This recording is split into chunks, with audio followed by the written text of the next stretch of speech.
What's going on, guys? Meredith21 coming to you with another video, and as you can tell, I've been doing a little bit of work. Now, I've come to the conclusion that I'm gonna do some stuff on camera, but there's gonna be a lot of like the boring stuff that I'm not gonna post on camera, and I'll just do updates on exactly what I have done to kind of set the scene. That way you guys don't feel like bleh trying to figure out, hey, what are you doing? So here's what we got going on. I went out and got a miter saw so I can cut the 2x4 a lot quicker, a lot faster. I think I can do a cut every second as long as I go ahead and plot everything out appropriately. But now we're going to talk about the track for the 5-inch gauge project. And I got to get on the ground in order to show you. So as you could tell, I have repainted the truck.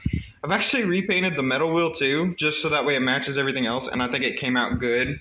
And I think it's going to look really good once everything gets put back together. I've also re-greased the motor. I want to get into this right quick. I've re-greased the motor and added new wire sections that I'm going to connect with bullet points or bullet pins. That way it's just going to be an easy take off and redo. The old front truck hasn't been taken apart, disassembled, or anything like that yet. I'm going to do that off camera because that's going to take a minute because that one's in the worst condition as far as the two go. But we're going to talk about the track. So, and this came back from Larry Guessman's design. And I'm going to leave the link in the video of the his website that I used to do this. So this is PVC pipe, obviously.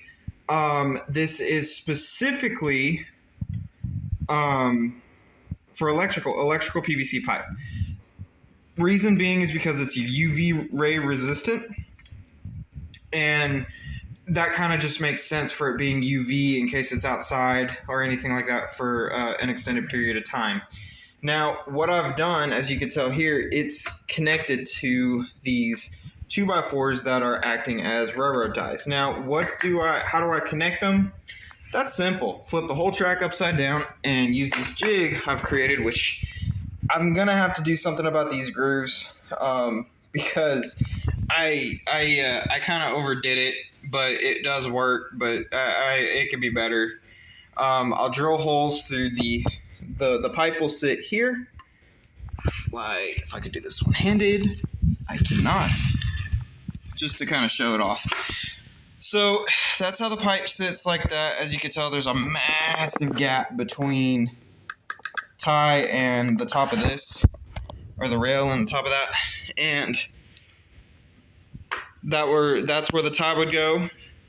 You drill your holes, put 4 screws in, one here, one here, one here, and one here. And then you got to tie, and then you move on down. And you keep doing that repeatedly until you either run out of wood or get to the end and run out of tie, or So I wanted to get some of this track done as both a display piece as well as a place I can put the wheels and stuff on, because this is almost ready to go. I have tested it off camera. It does work. So we are getting really close to having a runner. The only thing that I've got left to do is restore the other truck. And I'm currently working on these other plates that go to this. I went ahead and filled it in. I haven't really sanded it all down because of what I use as a plastic filler. And I'll get into that in another video, but you can't tell if you're a few distance away, whereas before you could tell. Before I did the cover up, and I went ahead and repainted it. I've also decided that I'm going to do a Union Pacific F7A unit design using the stickers from the Mighty Casey, just because I feel like it looks better. So the trucks were getting repainted anyway. It's still gray. It's just I think a darker gray. So it'll all work out in the end, though, and you guys will see what it'll look like when it's done. So that'll be next. So once this is done on this truck, I'm gonna start tearing this one down and basically do the same thing I did with this one that I did with that one.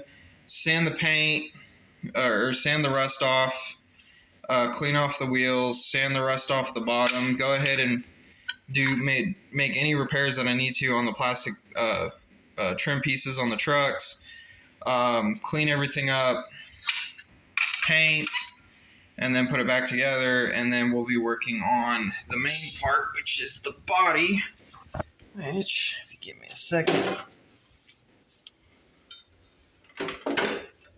it's not exactly centered on there, but it's close enough. But yeah, you guys can see how this truck's going to work out, and I think it's going to look good with this type of engine, and we'll go from there. We'll see where it goes. And who knows, maybe soon after this we'll be building a car onto the end of it, so that way I can ride behind it, because obviously I'm not going to sit on this. It'd be 50-year-old plastic, and I want to get pulled by it. I think it'd be kind of cool. So, drink a brewski and get pulled by the little locomotive. But anyway, I just thought I'd give you guys a shout. If I start doing curves and switches and turnouts and stuff like that, I'll do a video on those separately. But that's going to be in the future. In that case, enjoy the view of the first section of a piece of 10-foot 5-inch gauge track.